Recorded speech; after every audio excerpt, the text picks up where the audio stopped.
recording didn't work today, or Good morning, welcome. We're live. yay! Live here and live on YouTube and Facebook. Everything's working today, Baruch Hashem. We're going to talk today about the plague of Cheshech, of darkness. We are learning now in the midst of getting ready to leave Egypt. And as we know, there was a process where the Egyptians were punished with 10 plagues. 7 out of the 10 were in last week's Torah portion, Va'era. And in this week, Boy, we have the final 3 plagues, 8, 9, and 10. Locust, darkness, and the death of the firstborn. I want to spend a little time to understand the uniqueness of this plague of darkness, how it's different from the other ones, and some messages, some lessons that we can take for ourselves. The reason why I want to talk about taking messages is because, first of all, in general, everything that we learn in Torah is a message. It's a teaching. It's not just something from the past. But this applies even more in anything that's about the exodus from Egypt, because going out of Mitzrayim is something which applies to each one of us today and every day.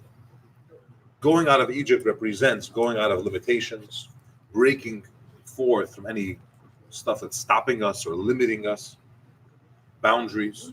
It exists in so many different areas of life, and it's a challenge. We have to try to break through and maximize on what we could do and do more than we think we could do. And this idea of going out of Mitzrayim spiritually exists the whole time. So if you look at what happened when the Yidden went out of Mitzrayim, it shows us what we could do, how we could get out of our own Mitzrayim. In addition, the plagues themselves, they were not just punishments for the Egyptians. If Hashem wanted to punish the Egyptians, there's many ways of doing it. If you want to get us out of Mitzrayim, there are many ways of going about that.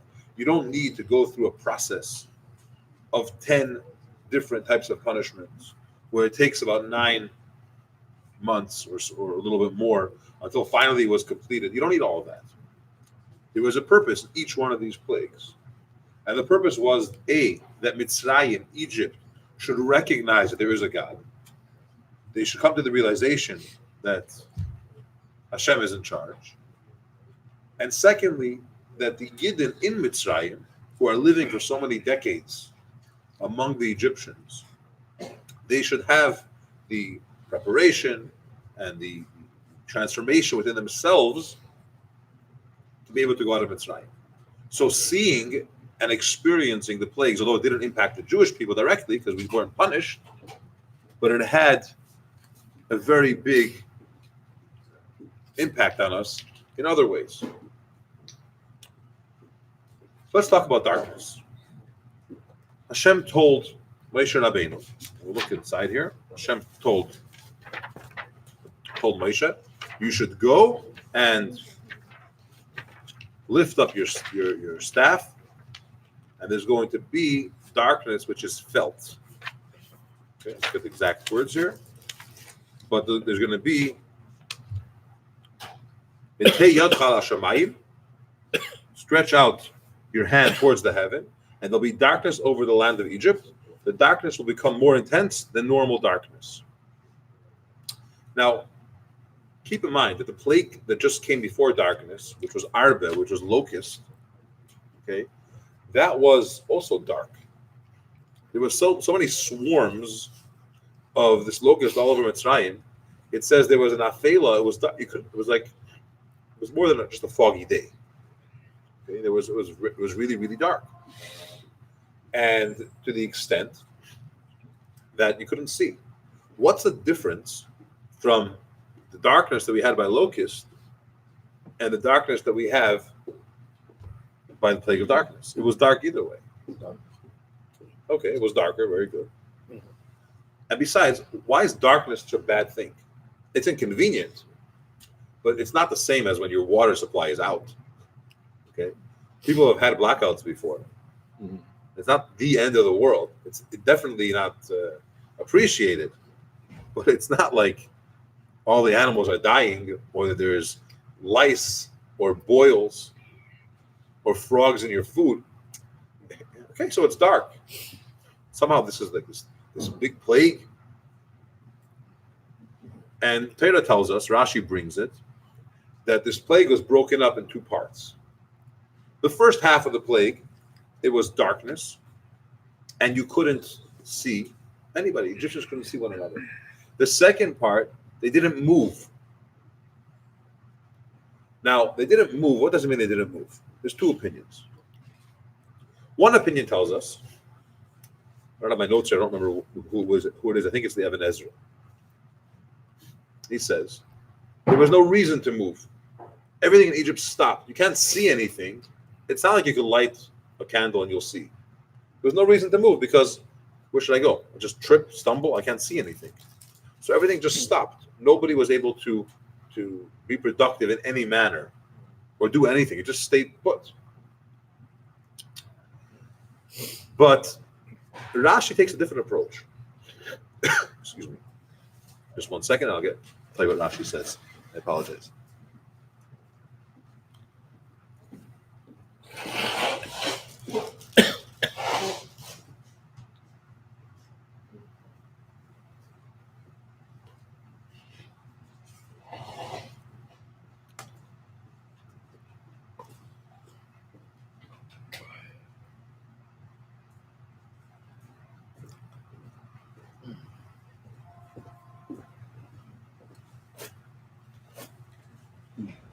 Do you want some tea or coffee?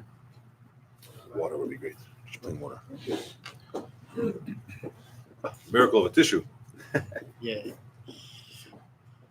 So, again, one opinion is that the issue with the darkness, or the reason why they didn't move when there was darkness, is because where should you go? Outside and fall and get hurt? Go inside, try to go upstairs and bump into stuff? There's no reason for it. So they stayed put. Rashi takes it further. And Rashi says that it's not about technical, oh, you couldn't see. They were paralyzed. They weren't able to move. Yeah, they were stuck. So half of the time, you couldn't see. It was bad enough. The other half, you couldn't even move. Like So much so, It's like a prison. it's worse than a prison. It's like a paralysis. God forbid. Because if they were going up the steps and one foot was up in the air, the other one was still. Thank you very much. The other one was perfect. Thank you. One of them was, one foot was on the stair, the other one was on the way up, and then the paralysis started. They were stuck. Imagine trying to sit down, and as you're sitting, you freeze. So now you're not standing nor sitting. So Rashi says that was part of the plague, and that's what made the plague so terrible. And it's not just that it was darkness. Now, of course, for the Jewish people, it was light. Now, there's two ways that you could have light. You could see even if it's dark, or it's not dark for you at all. For the Jewish people, it was light, in their dwelling place. Not only in Goshen was there no darkness, but wherever they went, they were able to see. And indeed, the Jewish people went through the Egyptian homes or tents. They went in and they rummaged through their stuff, and they saw all of the money that they had, all the treasures that they had, all the possessions that they owned. They didn't take anything. However, as they were leaving Egypt, and they said, give us something. We worked for so many years. The Egyptians said, we'd love to. We just don't have. And they said, well, let me tell you a little bit about what you do have. If you go in your bedroom in the fourth drawer towards the bottom on the left side, that should do it. So they were very, very well, but they didn't take anything. They just had the information, which they told them later. Unfortunately, there were Jewish people that did not want to leave Egypt. The one prerequisite to getting out of Egypt was that you want to leave. The Jewish people that did not want to leave, they ended up dying during this plague. And the reason why it was done during this plague is that the Egyptians shouldn't see them and say, okay, we're being punished, they're being punished. We're dying, they're dying. It was done in a way that whoever doesn't want to leave ended up dying in Egypt. They were buried during the plague of darkness, and the Egyptians didn't see that. Why would they not want to leave? The slavery was terrible. It's a very good question. Why do you not want to leave if you're in slavery? Unfortunately, when somebody is in a problem, it's very hard to see the solution, to even dream of trying to get out of there. Number one. Number two, where are we going? We're going to the desert. The desert doesn't have food. It doesn't have shelter. Okay? It doesn't have water. I may be a slave, but my owner feeds me. And it's part of the issue of slavery is that you're so stuck in it that you think that it's not even slavery. Obviously, they knew that they were suffering, but they said, "Okay, we'll be here. Who knows what's in store for us over there?" Besides, this whole Torah thing with obligations and whatever else they heard about, who needs it? For the Jewish people, it was light in their dwelling places. They had the ability or the vision to be able to see. Let's go a little bit deeper.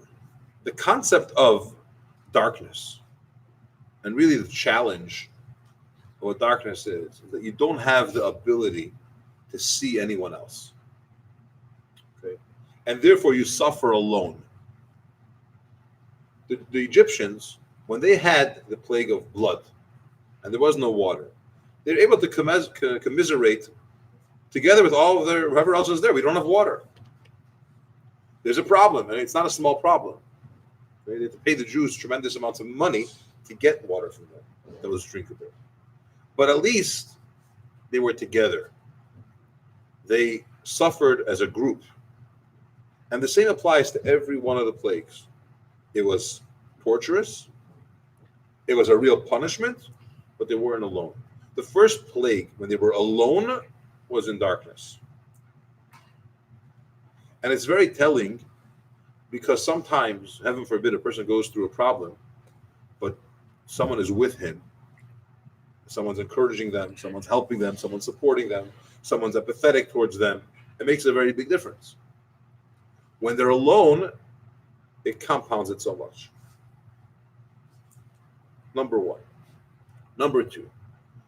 True darkness is when you're not able to see someone else's problems.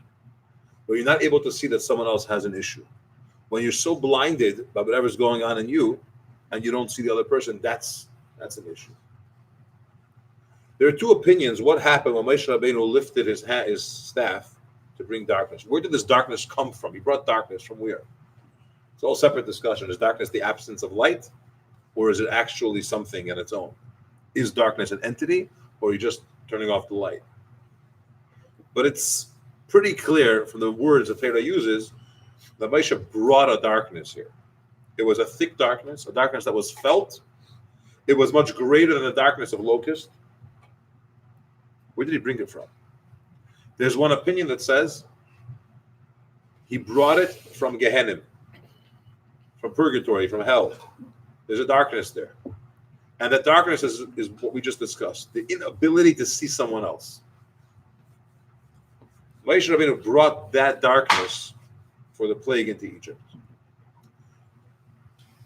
This is why, unlike all the other plagues, if Pari wanted to do tshuva, he could technically pick himself up, go to Moshe Rabbeinu and say, Moshe, I'm forget it, go.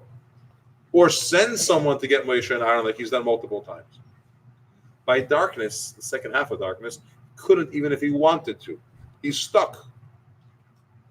Now, hardening his heart, making it difficult to do tshuva is one level, where Pari doesn't even want to change. It's part of the punishment, but if he really wanted to, he could have. However, by the plague of darkness, even if he wanted to do tshuva, he couldn't. It's the only plague that he was stuck. He couldn't get up. He was paralyzed. He couldn't ask anyone to do it for him. No one could move. So here, it's such a level of darkness. It's such a plague that he can't even do tshuva. It lasted for 3 days. That 3.5 days. That part of the plague. Darkness takes a person to a level, especially that concept of darkness, which comes from Gehenna, that they can't do tshuva even if they want to. They can't get out of it. And the commentaries discuss this, and they say that this does not, and this never does apply to a yid. It was unique for Egypt at that time. A yid always has the ability to do tshuva. Even in the darkest of moments, he'll never be stuck to that level that he can't. He may not want to, but he's not going to be tied down that he's not able to. And the Gemara in Avodah Zarah brings the story of Rabbi Eliezer ben Drudaya. This was a Jew who, let's keep this a family show. They asked us, YouTube asks you if it's for kids or not for kids. I said it's not for kids, but in any case, he just because this way you could do the live chat and you could ask questions and so on. But in any case, this Eliezer ben Drudaya was a sinner, okay? And he sinned with many, many partners, okay? And he once heard, so much so that what they said about him was there was no one that he hasn't sinned with. No one was available that he hasn't sinned with, if you know what I mean. And he went and he heard that there's a certain person that she charges a purse full of dinars, coins.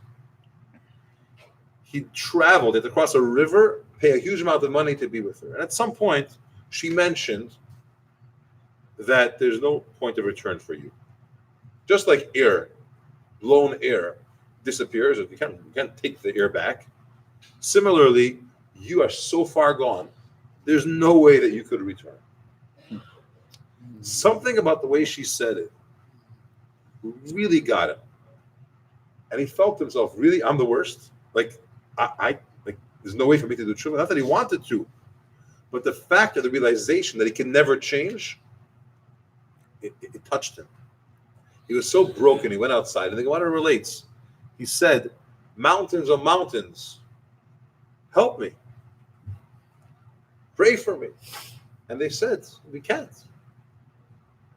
So he said, heaven and earth, pray for me. I want to be able to return. And they said, we can't. So he said, Kechavim u'mazale, stars and constellations, pray for us. Can't. So he started to cry bitterly. Put his head between his knees, and he was just crying out of tremendous anguish of his state. He's so far gone. I can't return. And the Gemara says that out of the remorse that he felt, it was so bad, passed away.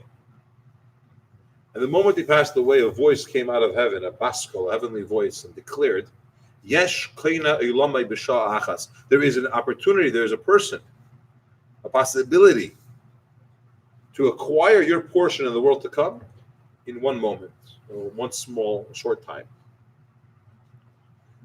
And the Gemara concludes, this fellow who sinned tremendously, by all accounts, in a little few minutes of sincere tshuva, he's in Gan Eden. What do you see from here? Now, unfortunately, he passed away out of his anguish. But what you see from here is that there is no situation that a yid can't return. That plague of darkness, which existed those 3.5 days that they couldn't move, was a unique punishment, temporary, for the Egyptians. But in all other scenarios, you could do tshuva. You could always change. It's a roundabout lesson about the difference from what the Egyptians had to what we have. Even when a person says, Echte ve'ashuv, the weekend's coming, I want to go have a good time. So I'll see you in a couple of days, and on Monday, I'll do tshuva. Okay? Tshuva works. The Gemara tells us, Ema speaking, they don't allow him to do tshuva. Someone that says, I'm going to hurt you and I'll apologize tomorrow, we don't accept the apology. Okay? If you're going to say, I'm going to go sin and I'll do tshuva tomorrow, we don't accept it. But Chassidus and Tanya brings it that Ema speaking biyadi la'aseh tshuva means we don't make it accessible to him. We don't make it easy for him. It's not so simple. But if he pushes his way through, if he really insists and tries to do tshuva and is sincere, of course it will be accepted. There is no scenario where your tshuva is not accepted. Now, it may be very difficult to be sincere when you plan this. When you said, I'm going to do an Avera and I'll apologize tomorrow, how sincere is your apology? How real is your regret? Because you don't really feel bad that you did it. This was the plan all along. But if you manage to pull from within yourself that sincere feeling that you really don't want to do this again, you regret it and you resolve for the future, there is no door that's shut for that. It's always possible to do tshuva. But the other lesson, and perhaps equally important, is darkness, not being able to see someone else, not being able to see their problem. That's the biggest plague. That's the biggest punishment. The Mishnayos and Masechta Brachos, when it talks about when is the earliest you could say Shema. Okay, there's different opinions. How you have to say Shema in the morning and at night. So in the morning, what's morning? How early is morning? So is it when you could differentiate between Tcheles, Lekarti, between a certain type of blue and a certain type of green? So it's light enough that you can differentiate these two colors. Or that you can recognize your friend from somewhat of a distance. You see someone there, it's not so dark, I can see who he is. This idea of recognizing your friend means you have the ability to see someone else. Then you can say Shema. If when you see someone from a distance and you're so absorbed in your darkness and your night that you can't see that your friend is there, or you don't recognize your friend, it's difficult to say Shema. You're missing that quality. And this is why darkness doesn't seem like such a terrible plague. Okay, you can't see. Especially according to the opinion that it was more of it wasn't even a paralysis, it was a technical paralysis because there was no reason to go anywhere. But the truth is, this is so bad because when you don't see someone else, you're alone, that's really hard. When you can't see someone else, that's the darkness of Gehenna. That's a difficult. I want to share Rashi inside.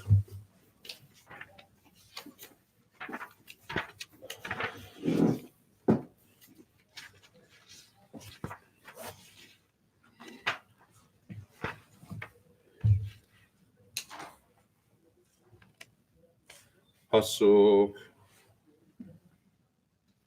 Chav Beis. It's from Monday's Chumash. It was a darkness of 3 days. It was a darkness of Eifel, which is a very, very strong darkness.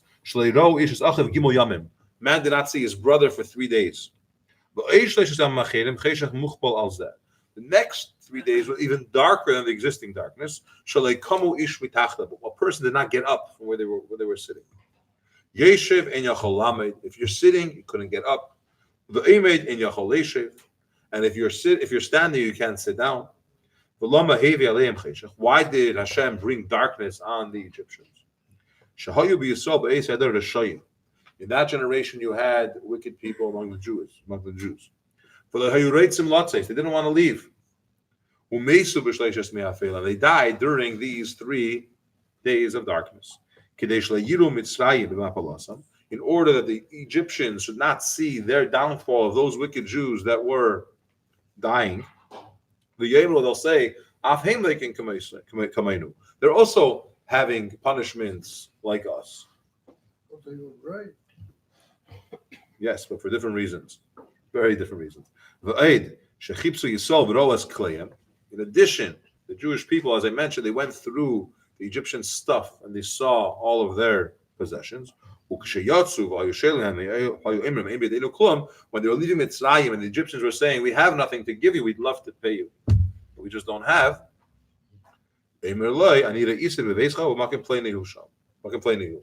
I saw it in your house, and it's this in this place, it's in the corner of your shelf. In your sock drawer. Yes. They probably kept it in the freezer. Isn't that where you keep cash? Old cash. You didn't feed it. Thanks for joining. Have a wonderful day. Шкоя. Saying it was at the